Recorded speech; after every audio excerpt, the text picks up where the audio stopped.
Nu, dziesminieki izdevās tev rock'n'roll gada laiki. Zini forši? Rock'n'roll gada laiki.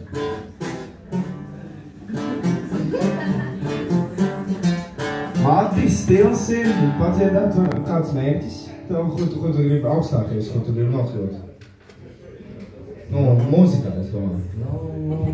Tie galvenie kamgali ir, tā kā seks, narkotikas un rock'n'roll. Okay. Check,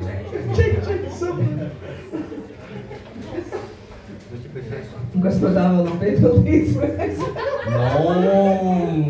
Lūk, skaists sievietes man jautā, tādas viens no tiem jau ir tā kā, jau dabūts, laikam.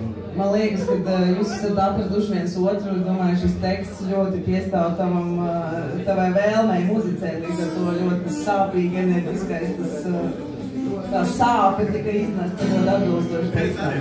Es domāju, ka Virgu ir jātaisa dots. Pēdējo reizi, kad es ar Virgu taisīju duetu, tad es nokļuvu Liepājas slimnīcas narkoloģijas nodaļā. Nevajag vairāk. Tas saucās ar Raināru aizgāju uzspēlēt ģitāru. Tad labāk viens muzicē, un man prieks, ka, man liekas, pagājušajā biju šajā konkursu žūrijā.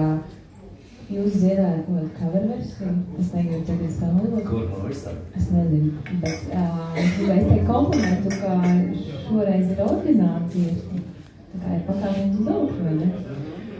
Un vēl tā ritmas sekcija uz pirksta man ļoti piesaistīja uzmanību.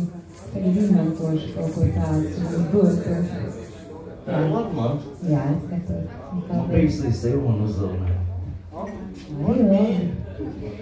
Paldies! Paldies! Noslēdzošais dalībnieks nodziedāja savus dziesmu, un tagad dosimies atkal pauzīt, izlasīt kājas, un kā žūrija apspriedīsies noteiks finālistus, divus, un paldies! Uz vienu